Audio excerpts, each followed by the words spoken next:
Y sí la pueden ver, ¿no?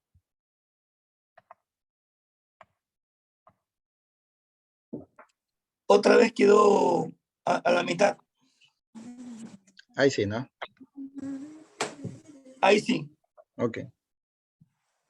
Bueno, buenas noches. Soy el doctor Julio Salas, soy médico intensivista en la ciudad de Guayaquil. Algunos me conocen, para los que no me conocen. Pues bueno, soy especialista en medicina crítica, aproximadamente en la especialidad unos 5 años. Y hace un poco más de un año, pues, como muchos de nosotros, nos tocó enfrentar el COVID y tuve la experiencia, pues, de introducirme definitivamente en este mundo del soporte vital extracorpóreo. Y pues hace un mes más o menos tuve la gracia pues de realizar un diplomado en dicho soporte extracorpóreo por la Universidad de Monterrey en el Hospital Cristus Muguerza.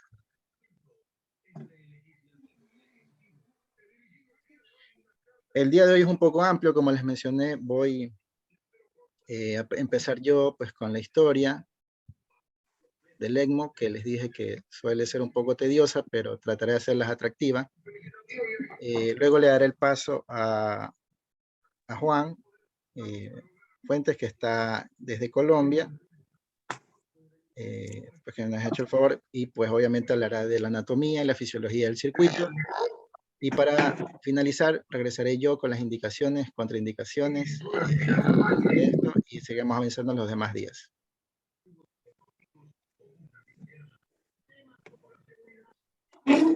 Trato de realizar una línea del tiempo y más o menos empezaremos así, pues, ¿no?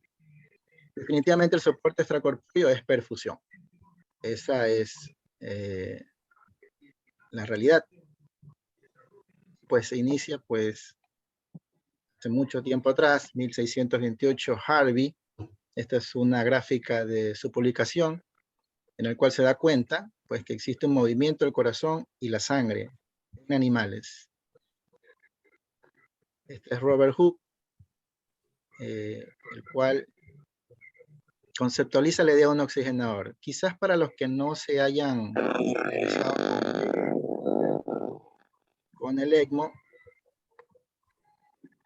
este es el oxigenador, ¿no? El tubo verde que ven es lo que ingresa el oxígeno, como lo que ustedes suelen usar en la toma de oxígeno de la pared.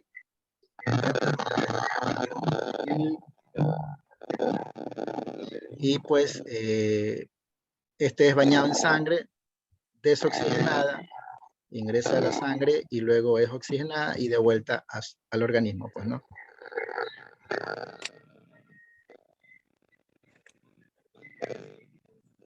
Más adelante, pues a alguien se le ocurrió hacer la centrífuga, que es la segunda parte que ustedes pueden ver a su izquierda, que es la parte moderna, lo que usamos hoy en día, ¿no? Y en la parte de abajo es lo que pues diseñó Denis Papin, ¿no? No sé si... Papin, dice. Papin, Papin, está bien. Sí, queremos ser francés.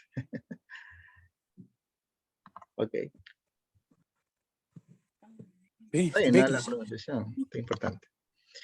Bueno, más adelante, Julien Jean Legoix, no sé si está bien ahí, 1812, propone si el lugar del corazón pudiera ser impulsado por una inyección,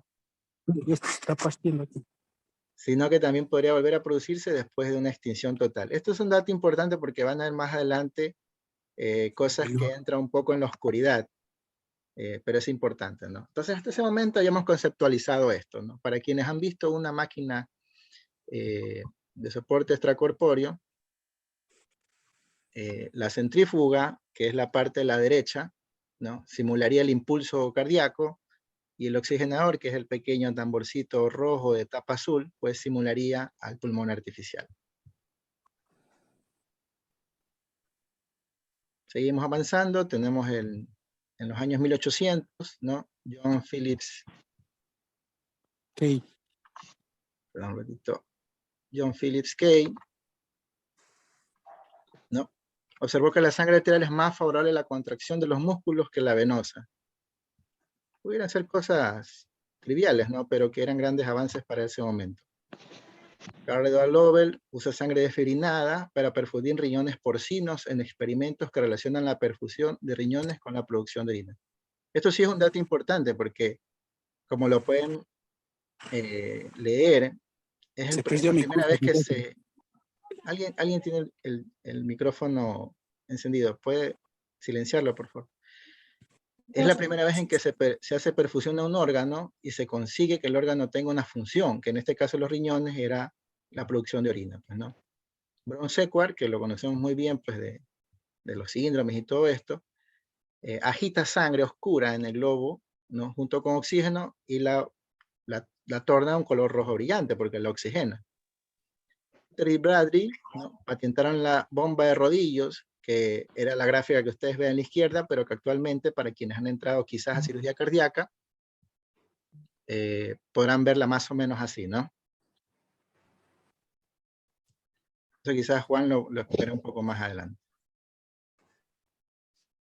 Nuevamente Brown-Séquard, y aquí hay un dato interesante, inyecta sangre arterial en las extremidades de criminales muertos y observa que proporciona mejores reacciones a los estímulos, ¿no?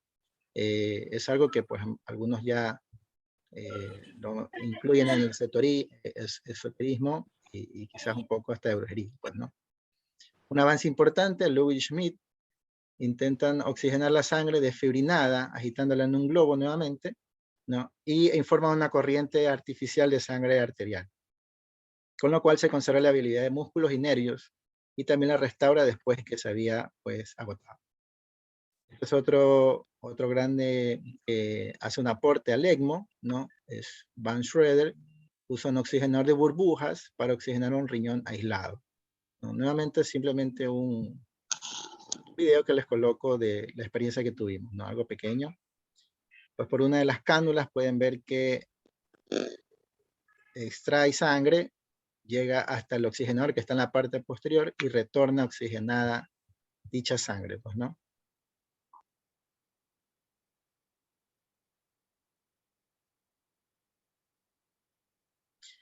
De aquí en adelante vienen bastantes innovaciones, ¿no? Casi que ya tangibles. Bonfrey y Gruber describen el primer oxigenador extracorpóreo bidimensional. Anteriormente habían sido algo arcaicos las cosas, entonces acá ya hay un contacto directo de una fina película de sangre al aire ambiente, ¿no? En un cilindro inclinado que fue girado por un motor eléctrico. Luego vamos a ver los siguientes cambios, pues, ¿no? Llegado al siglo XX, tenemos años importantes en el cual Lance Steiner descubre los grupos sanguíneos.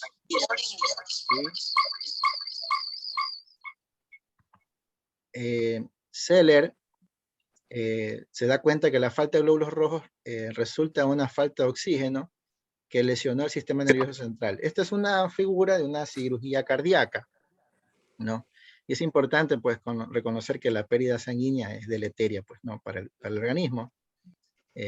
A veces, pues, con los colegas de cirugía, pues, uno les menciona que todo salió bien y no perdió mucha sangre. Y ya sabemos que ese no mucha sangre equivale a 800 ml, más o menos, pues, ¿no? Y aquí en adelante Seller también, pues, conceptualizó el uso de la circulación extracorpórea.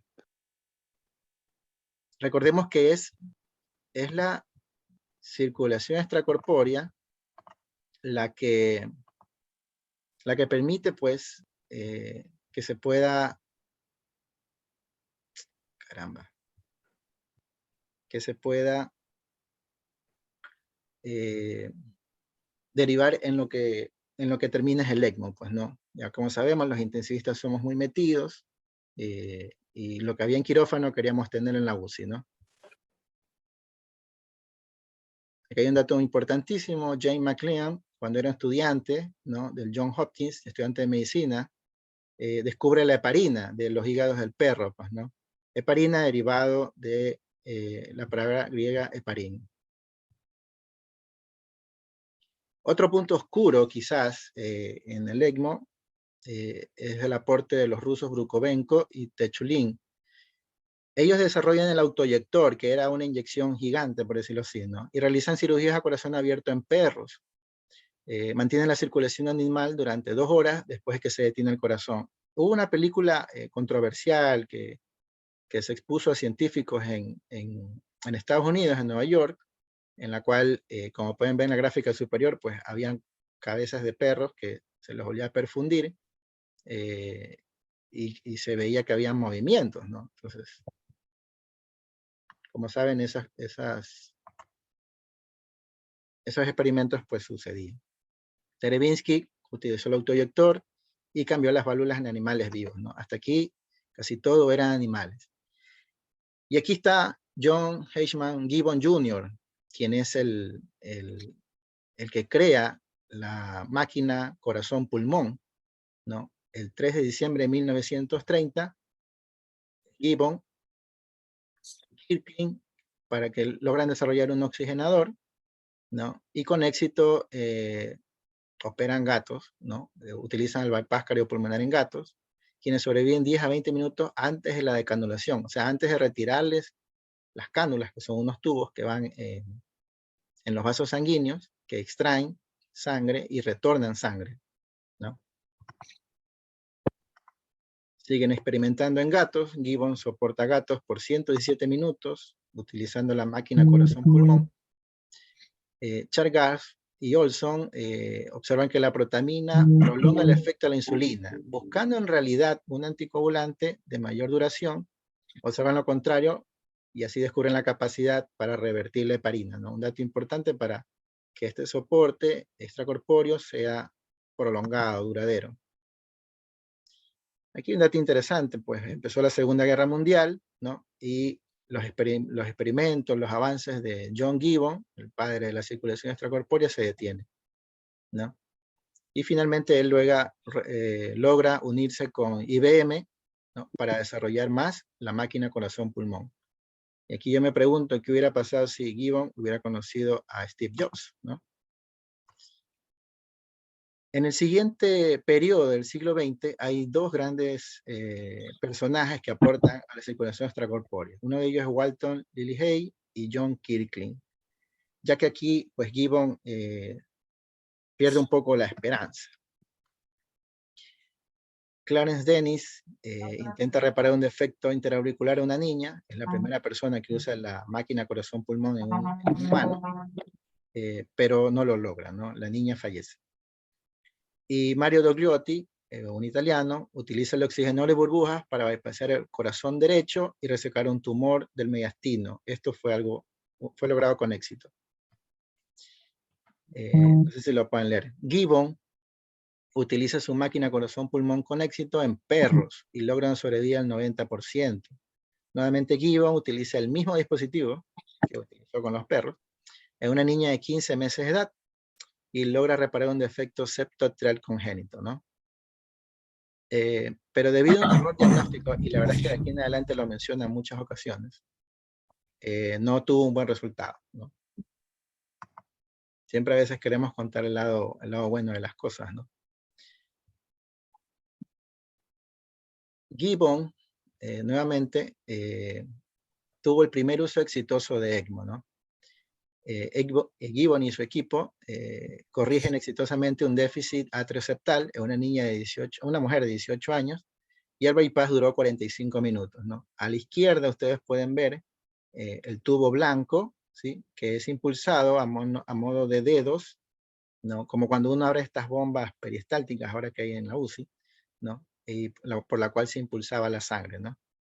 Y lo que está en medio, en blanco y negro, pues es el oxigenador, en el cual ustedes pueden ver que la película que se ve en movimiento está expuesta al oxígeno.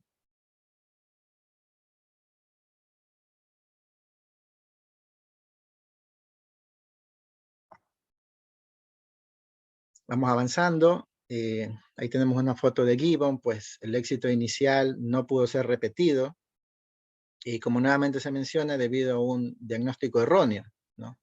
En vez de que la máquina fallara, realmente los pacientes eran mal diagnosticados y entraban a quirófano con otro diagnóstico, ¿no? Solo tiene un éxito más, pero Gibbon pierde la esperanza y se retira muy tempranamente del uso de la máquina corazón-pulmón. Entonces cuando Lily Hay y Kirkland avanzan más en esta investigación. Aquí hay un dato muy importante, ya que Walton Lily Hay en Estados Unidos utiliza como máquina de corazón-pulmón, pues a los padres, a uno de los padres de los niños con problemas congénitos. Como pueden ver en la gráfica, él extraía, ¿no?, la sangre de una arteria del padre, ¿sí?, y era devuelta a la aorta del niño. La sangre desoxigenada del niño era retirada de la cava, impulsado, ¿no?, y devuelto al padre, pues, ¿no? Este procedimiento durante un año se hizo en 45 niños y solo 28 de ellos sobrevivieron. Y finalmente la máquina de Gibbon IBM, modelo HL modificada, que es la que pueden observar en la pantalla, en la parte izquierda superior, paralelo a Gibbon, está el oxigenador. Él lo patentó, pero no obtuvo ganancias. A finales de ese año, el oxigenador de pantalla tipo Gibbon se convirtió en el aparato oxigenador de bomba Mayo Gibbon. Fue la clínica Mayo quien tuvo un gran impulso en el desarrollo de ciertas partes y la comercialización. Avanzando un poco con respecto a los oxigenadores, pues acá hay 3 personas importantes en el desarrollo de ellos. Close, Hopkins y Neville desarrollaron oxigenadores, pero realmente quien le dio el cambio importante fue Kolff, ya que desarrolló oxigenadores de polietileno y más adelante junto a Neville desarrollaron oxigenadores de teflón.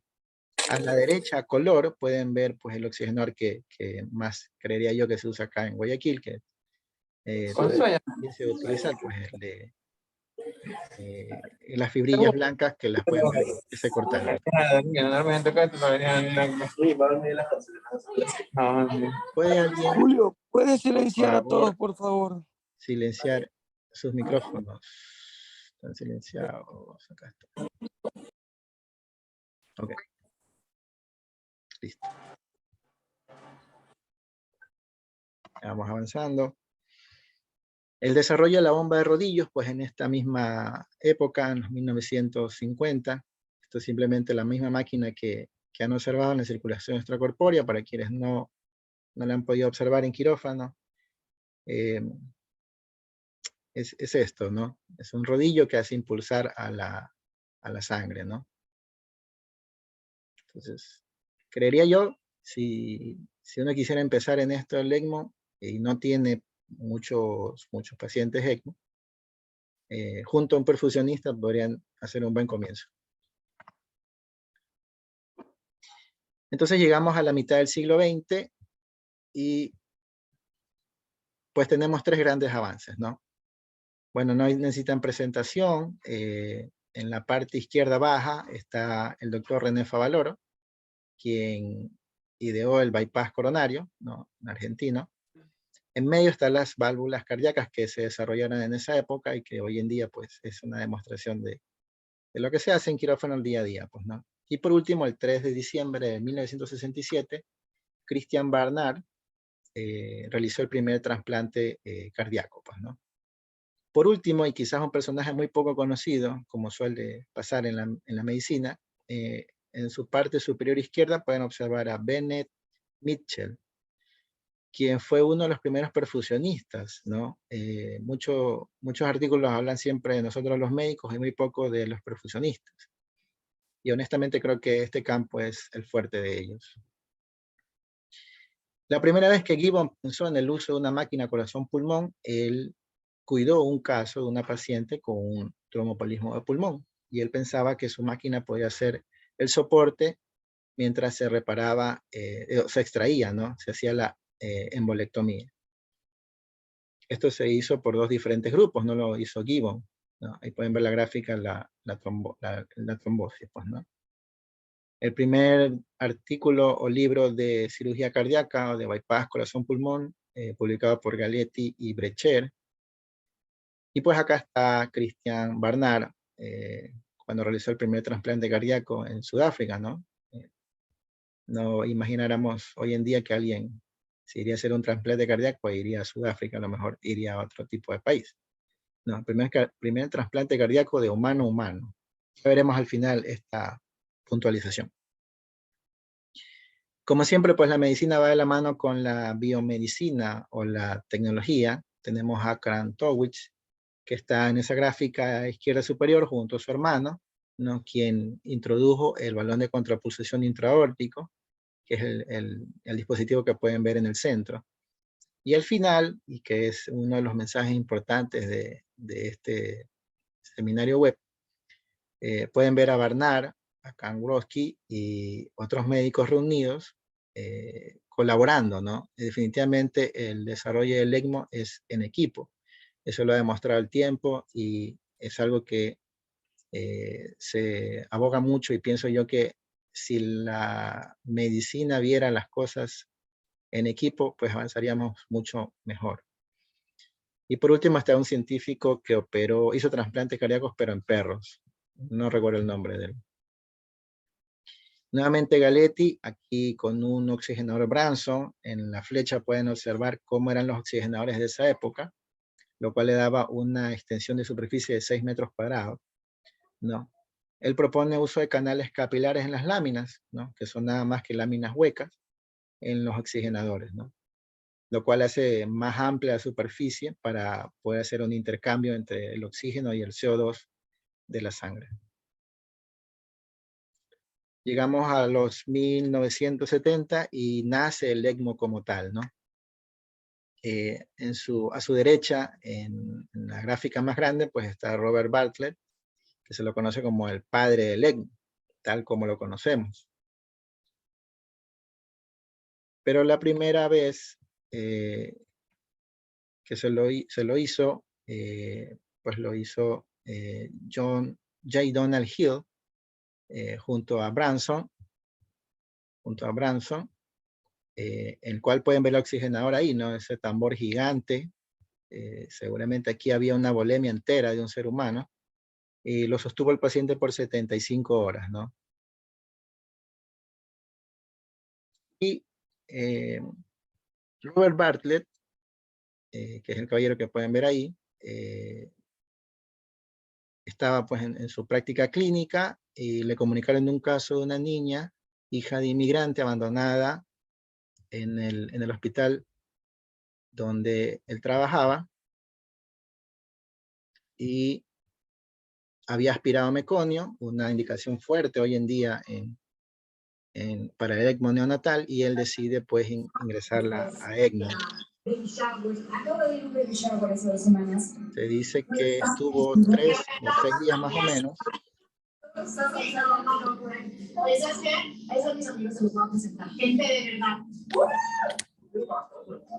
Podrían apagar el micrófono, por favor.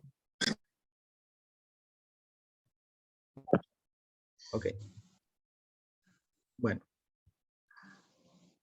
Les mencionaba lo de Robert Bartlett, el padre del ECMO. Ingresa esta niña y pues después de 3 o 6 días más o menos, logra mantenerla con vida, ¿no? Hay una gráfica de Robert Bartlett que viajaba con esta niña, que fue bautizada como Hope, Esperanza en inglés, y una gráfica ahora antes de iniciar la pandemia del COVID en la parte superior, ¿no? Que se encontraron.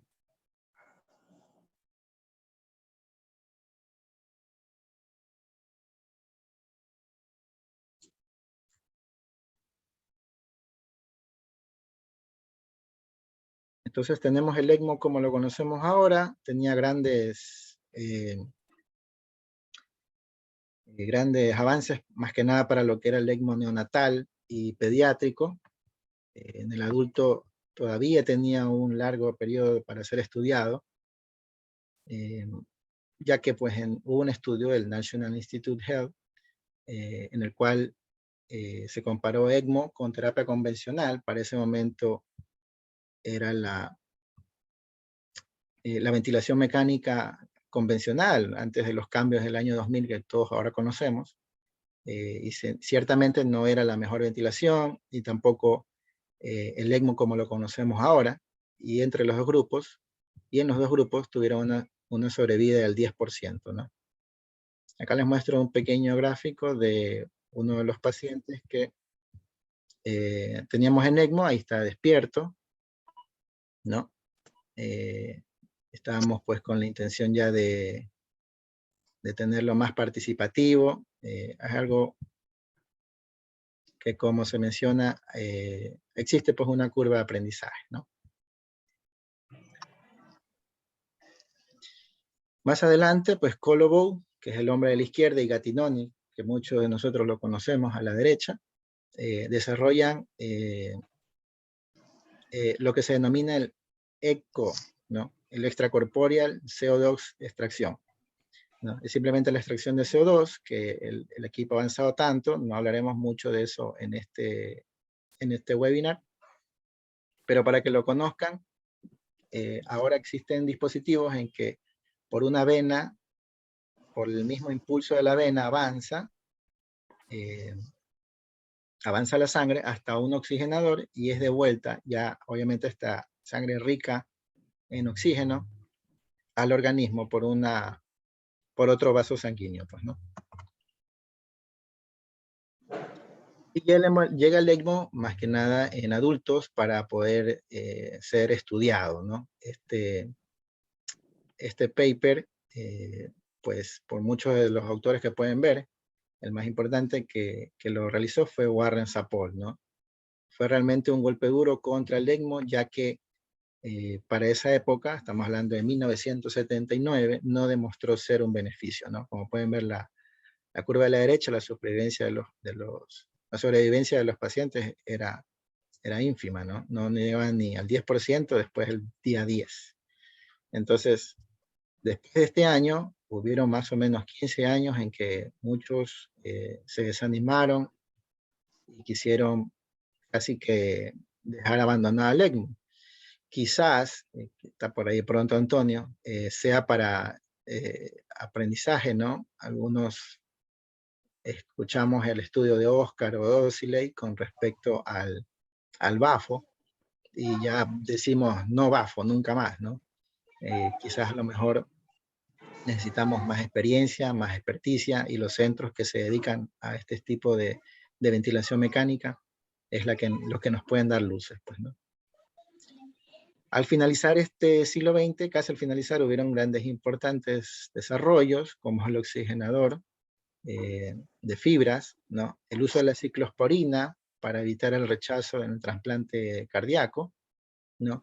Y el inicio y desarrollo de las asistencias ventriculares. No vamos a hablar de eso tampoco acá en el webinar, pero bueno, lo podemos conversar quizás en otro momento. Y pueden ver algunos de los que existen, pues, ¿no? En la gráfica de la parte superior. Realmente el ECMO en el neonatal, como Robert Bartlett, sigue acumulando más casos, ¿no? Y disminuye la mortalidad de los chicos con insuficiencia respiratoria agudas por aspiración meconial, todos estos cuadros catastróficos de los recién nacidos, y disminuye la mortalidad del 55 al 90%, lo cual casi todas las UCIs de los hospitales importantes, UCIs neonatales, tenían un equipo ECMO, pues, ¿no? Aquí pueden ver una gráfica de una de las simulaciones en las que pude asistir, en la que también nos dieron casos de niños y un poco nos perdíamos, ¿no? Aprovechando un poco la gráfica, por una de las, digámoslo así, mangueras, ¿no? Tuberías, extraemos la sangre. En este caso el niño solo tiene un acceso yugular, en esta cual extrae y a la vez por la misma cánula se devuelve. Entonces se extrae sangre, ¿sí? Es impulsada por una centrífuga, que es la que ustedes ven a la izquierda, ¿no? En este caso es una consola que se llama Centrimac, lo cual tiene la bondad es que esa centrífuga levita, ¿no? Y al levitar hay menos hemólisis, menos daño. Y con esto pues se pretende que el circuito pues le pueda dar un soporte al niño de 30 días al menos. Luego ingresa al oxigenador y es de vuelta rica en oxígeno por uno de los orificios de la misma cánula yugular. Y finalmente en 1989 nace la ELSO, ¿no? La Extracorporeal Life Support Organization, quien es un ente que fuertemente se dedica a recopilar datos, a hacer un autoaprendizaje y a enseñar a demás médicos sobre esta terapia vital extracorpórea, ¿no? Son filosofías que se han mantenido y pienso que es algo que los ha hecho fuertes. Luego hubieron diferentes capítulos y uno de ellos también está en Latinoamérica. Ya para ir concluyendo, pues llega este otro estudio, ¿no? Es el primer estudio randomizado en el cual se compara ventilación de relación inversa versus la remoción extracorpórea de CO2. Realmente hoy en día hay mucha crítica porque lo que se utilizó como soporte extracorpórea era realmente algo arcaico, ¿no? Y la ventilación mecánica, como sabemos, hasta el año 2000 no cambiaría y nos daría muchos problemas de barotrauma. Finalmente, pues quizás yo ahora estaba en el año 2000, cuando fue la primera vez que vi un ECMO, y claramente no tenía de ello, ¿no? No voy a poner el video porque la verdad que es un poco largo, pero si algunos recuerdan la serie ER, este es un capítulo en que el cirujano Benton lesiona el hígado de un niño y deciden, como pueden ver, el niño está en bafo, ¿sí? Y deciden canularlo y ingresa a ECMO, ¿no? Premios Pulitzer 46, Premios Nobel de la Paz 5, el libro más antiguo de la biblioteca. A ver si el licenciado Carranza silencia el micrófono. Bueno, estamos. Entonces, seguimos avanzando y ya estamos muy cerca.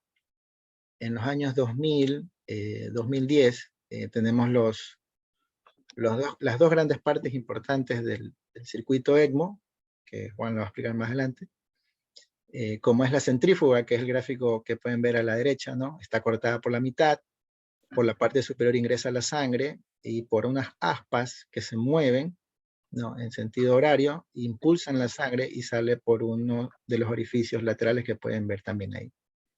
Y a la izquierda pueden ver un oxigenador, en este caso es pediátrico, que también tuvo grandes avances, ¿no? Como son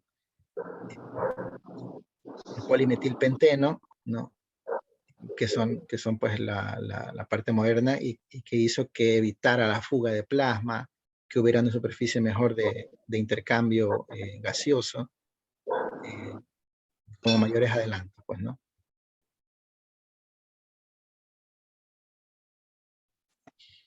Es imposible no hablar de los estudios. Este es un estudio del grupo neozelandés y australiano, ¿no? En la epidemia, ¿no? De influenza H1N1, el uso del soporte vital extracorpóreo en pacientes con síndrome respiratorio agudo. Ellos mencionan que tuvieron apenas una mortalidad de 21% en quienes se enrolaron en este soporte extracorpóreo. Y es aquí, en el momento en que nuevamente se vienen a desempolvar las máquinas de ECMO como una nueva esperanza para los pacientes en adultos, ya que en neonatos tenía como que una gran ventaja y sí se lo había probado, ¿no? Entonces vivimos nosotros también esta epidemia. Apenas tenía yo 1 o 2 años como egresado de medicina. Y en ese mismo año, pues también, para quienes seguimos esto del ECMO, se publicó el estudio César, ¿no? Con el autor Gilles Pic, en el cual lo voy a resumir rápidamente, ¿no? 180 pacientes, 90 fueron a ECMO y 90 a tratamiento convencional, que era la ventilación mecánica. En total, 75% de los pacientes realmente recibieron ECMO. El inconveniente fue que muchos pacientes fueron derivados al centro con experiencia ECMO, que eso es importante, que comprendamos esa idea, ¿no? Y el otro 63% asignados a consideración para el tratamiento con ECMO tuvieron una sobrevivencia a 6 meses, sin discapacidad, en comparación con el 47% de los que solo fueron a ventilación mecánica. La remisión a consideración para el tratamiento con ECMO condujo una ganancia de 0.03 años a los 6 meses. Y se estimó, en esa época, que el costo rodeaba alrededor de unos 20.000 liras esterlinas, ¿no? Eso fue el estudio de eficacia y economía en el caso de ECMO, que es el estudio César, en el año 2009. Para concluir, pues, en el año 2010, esta fue una paciente que yo pude ver en Bafo, ¿no? Y recordaba, me parecía un poco, no sé, decir astronómicamente inalcanzable que podamos ver algún paciente en ECMO, ¿no? Era algo que simplemente lo había visto por televisión. Entonces, eso fue en un centro hospitalario acá en la ciudad. Y la primera vez que vi un paciente en ECMO fue hace 10 años. Esto es en una clínica particular, que por ahí lo había Galito, que creo que siguen con la misma máquina, ¿no? Con un CardioHealth. Y pues finalmente asomó en 2018 el estudio Eolia de Alan Combs, en el cual tuvo algunos problemas, pues también, porque no es sencillo, ¿no? ¿Cómo le puedes negar el ECMO a alguien que está muriendo, que está en ventilación mecánica y ya no tiene más salida? Creería yo que es difícil, ¿no? Quizás hacer un estudio en neonatos y decirle, no, el niño se queda solo con ventilador y no va a ir a ECMO, y así no se podría hacer el estudio, ¿no? Es muy éticamente complicado. Finalmente, en el 2016, como les mencioné, Robert Bartlett, que es el padre del ECMO, tuvo una visión los próximos 10 años, ¿no? 2016, estamos hablando que para el 2026 se cumpliría esta idea de Bartlett, ¿no? La voy a leer puntualmente. El cuidado de los pacientes durante el ECMO en 3 eras, ¿no? Como pueden observar a la izquierda, en la etapa 1 del ECMO de 1980 al 2008, el paciente estaba sedado y paralizado, intubado, con parámetros de reposo ventilatorio, y tenía un especialista 24/7. O sea, la verdad que eso era la muerte para el intensivista o el perfusionista, ¿no? Hacía menor reclutamiento y el sangrado era muy importante. En medio, la época 2 del ECMO, con la visión de Robert Bartlett, se desarrolla del 2009 al 2017. Tenemos pacientes despiertos, respirando espontáneamente, con traqueostomía o extubados. En CPAP ya existen enfermeras de cuidados intensivos y el ECMO-TIN se desarrolla, ¿no? Es observado y se espera, porque eso es el ECMO ahora, ¿no? No es una cura, es un soporte temporal que me da tiempo para decidir, tiempo para llevar al paciente a mejores condiciones y trasplantarlo en otros escenarios, o simplemente tiempo para que el pulmón o el corazón se recuperen, ¿no? Y el sangrado ya es menor. Finalmente, esta visión de Robert Bartlett lleva a la tercera etapa del ECMO, 2018 al 2000, no sabemos, en el cual el paciente está despierto. Es probable que el paciente sea ambulatorio, obviamente estaría extubado, sin ventilación, con cuidados convencionales por semanas, puede que esté en su casa por meses, respirando espontáneamente y sin anticoagulación.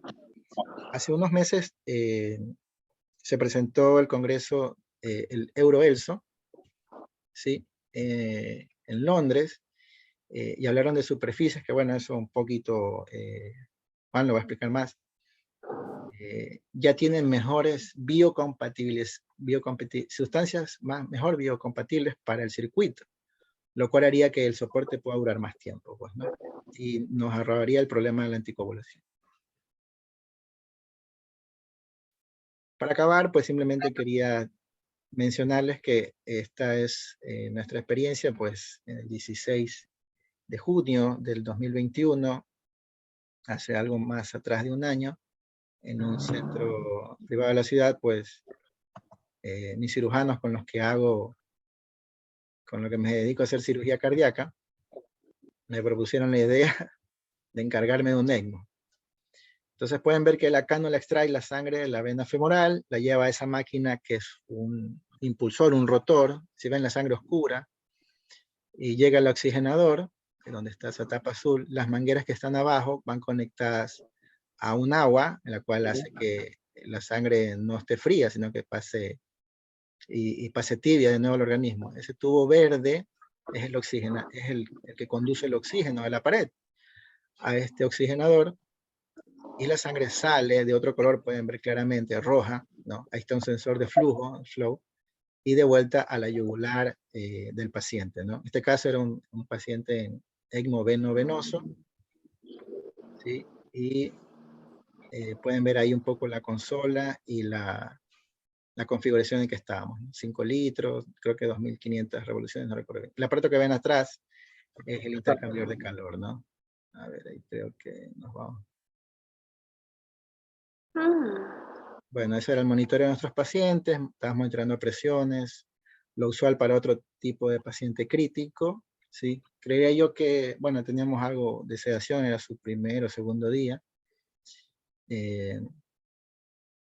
Y pues la complejidad de un paciente crítico, ¿no? De cuidados intensivos. Digamos, tenía algo de soporte, sus primeros días obviamente dormido, sedado, relajado. Y luego ya podíamos ir disminuyendo estas drogas, ¿no?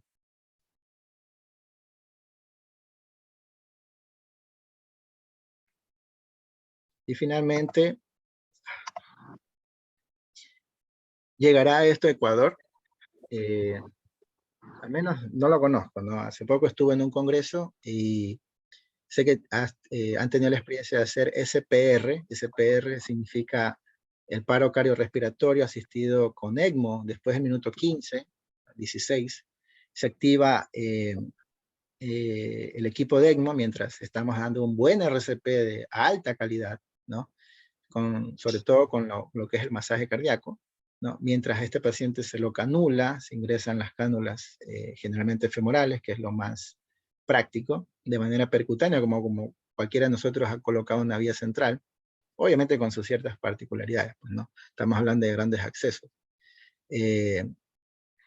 Y eso puede ocurrir tanto intrahospitalario como extrahospitalario. Realmente ya sabemos que el paro extrahospitalario no tiene tan buen pronóstico, pues, ¿no? En la gráfica pueden ver que esto está ocurriendo en una sala de emergencia seguramente, ¿no? Y pueden ver el Lucas que está dando masaje y está a punto de canular, ¿no? Existe también otras indicaciones para el ECMO que lo veremos, creeré yo que el día de mañana por la hora, como es lo que se denomina el ECMO, ¿no? Es un ECMO electivo para pacientes de alto riesgo que van a quirófano o a una sala de hemodinamia. Holanda es el primer país que ofrece SPR a nivel nacional en todo el país, ¿no? Es el primer país que lo ofrece, pero no es el único que lo hace. Francia, que diría yo que ha desarrollado bastante esto del SPR, y pues en Praga existe una escuela fuerte con Jan Melohave, que es el representante, diría yo, principal de esto del SPR, ¿no?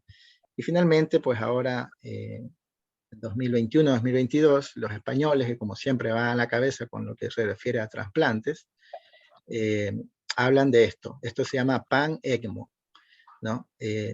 Como pueden observar, el catéter de oclusión, que es un catéter que está ahí de color amarillo, ocluye la aorta a nivel entre la división tóraco-abdominal, más torácica, ¿no? Con la idea de un paciente en asistolia, mantener perfundidos sus órganos abdominales, ¿no? Como ven las flechas, el de color azul extrae la sangre, ¿no? Es impulsada por la bomba, se le oferta oxígeno a través del oxigenador y es de vuelta, ¿no? A la aorta. Con lo cual, si existiera una línea arterial en la arteria radial izquierda, que es la línea punteada que ustedes pueden observar, se pierde esa presión radial, con lo cual nos estamos asegurando de que no estamos perfundiendo en la parte superior del cuerpo, ¿no? Quizás la preocupación del cerebro. Y por último tenemos una buena presión femoral, pues, que nos habla de que estamos haciendo bien el soporte extracorpóreo en un paciente donante en asistolia. Y si existe una donación pulmonar, ya que, como pueden ver, se ocluye con el balón en la parte superior del cuerpo, pues se siguen estos pasos que están a la izquierda, que por tiempo no lo mencionaré, ¿no? Entonces, esta realidad, hasta lo que conozco, todavía no nos ha llegado, no llega a Ecuador, pero hemos avanzado muchísimo en pandemia, ¿no? Más que nada, creería yo que en la ciudad de Guayaquil, no sé si por ahí Heilin quiera comentar algo, sé que está inquieto. Finalmente, año 2022, como saben, este hombre, que también se llamaba, David Bennett, fue el primer hombre trasplantado con un corazón de cerdo, ¿no? Y después de 2 meses él falleció. Su hijo, que es el caballero que está con mascarilla a la derecha, mencionó esta frase, ¿no? Esperamos que esta historia sea el comienzo y no el final de la esperanza. Quizás en este momento de nuestras vidas nos parezca algo loco, alguien que le ponga el corazón de un cerdo a un humano. Pero recordemos que las tasas de donantes de órganos han disminuido, ¿no? Y uno siempre tiene que estar innovando, y a veces se suele ser cruel con el talento nuevo, ¿no? Si no es más, si tienen algún par de preguntas, honor al tiempo, porque seguramente Juan me va a querer matar, tendremos un par de preguntas. Si no, hasta acá llego y muchas gracias. Hola. Buenas noches, doctor. Hola. Es Eileen. Hola. Buenas con todos. Un placer disfrutar de esta charla, muy interesante. La historia no conocía muchos detalles de lo que he explicado. De lo que conozco aquí, yo soy perfusionista del Hospital Carlos Andrade Marín de Quito, para los que no me conocen. Entonces, sí hago perfusión, o sea, frecuentemente. Ahora después de la pandemia sí hemos disminuido mucho el número de casos porque por la situación que todos ya conocemos, la situación crítica de las terapias y bueno, en mi hospital no se ha hecho ECMO aún, pero sí conozco que en Quito se ha hecho en el Hospital Bos Andes y en el Hospital de los Valles, por un perfusionista que pertenece a la Sociedad Ecuatoriana de Perfusión, que se llama Patricio Velarde. Y bueno, en eso estamos, pero el hospital realmente no ha tenido los recursos para comenzar un programa de ECMO y el personal tampoco ha sido como entrenado en eso. Y como ya usted dijo, eso lleva una curva de aprendizaje y una infraestructura con tecnología y equipos que el hospital aún no dispone. Yo sí dispongo de una máquina centrífuga, pero con esa es con la que doy perfusión. O sea, no doy perfusión con bombas rodillo, sino con centrífuga. Pudiera hacerlo igual con la bomba rodillo, pero como usted ya explicó, produce menos hemólisis y preferimos la centrífuga porque tenemos los conos a disposición. Y bueno, es casi más o menos un soporte similar al ECMO, lo que dando la extracorpórea. Muchas gracias. Eso era todo. Gracias Eileen por tu aporte. Te recordamos mucho acá en el Teorema Maldonado con aprecio. Bueno, es cierto, y hay unas cosas que obviamente creo que lo más importante de saber en ECMO es que no somos dueños de la verdad, que esto es un trabajo en equipo. Sé que, no sé si alguien acá esté de los que se formaron en Chile, en la parte pediátrica en la Universidad Católica, no sé si por ahí de pronto quiera comentar algo, Toñito. Sé que ellos todavía siguen usando bomba de rodillo, porque saben manejar ese tipo de centrífugas, ¿no? Creería yo que muchos de nosotros nos hemos acostumbrado a la centrífuga como tal. Hay una pregunta acá, bueno, la última pregunta por el tiempo. No sé si te puedas ir alistando, Juan Fuentes, por ahí, si quieres ir compartiendo la pantalla. Hay una pregunta de Toño para concluir. Dice, en Ecuador, ¿quién paga la terapia de ECMO o es de costo particular? ¿Y qué ciudades podrían hacer ECMO en Ecuador? Bueno, Toño, como hospital público, creo que no hay ECMO. Creo que no hay ECMO como hospital público, ni como conoces o recuerdas, como Ministerio de Salud Pública, ni como en el IES, Instituto de Seguridad Social, ¿no? Entonces se hace en clínicas privadas, pero nosotros sí tuvimos pacientes que su cobertura, por cobertura IES, ¿no? En uno de los centros. Y el último paciente que tuvimos, creo que fue en marzo, un ECMO veno arterial, que fue post-cardiotomía también. Él tenía su cobertura IES, ¿no? Pero sé que había otros centros que ofrecieron como con costo particular. Me preguntas qué ciudades podrían hacer ECMO en Ecuador. Hasta lo que sé, Quito y Guayaquil. Cuenca, hasta lo que sé, no sé si está por acá Juanito Novillo, no ha hecho ECMO, y creo que Manabí, que serán nuestras provincias como que más fuertes en ese aspecto, tampoco. Entonces, finalmente diría yo que Quito y Guayaquil. No sé si tenga una pregunta más para concluir ya.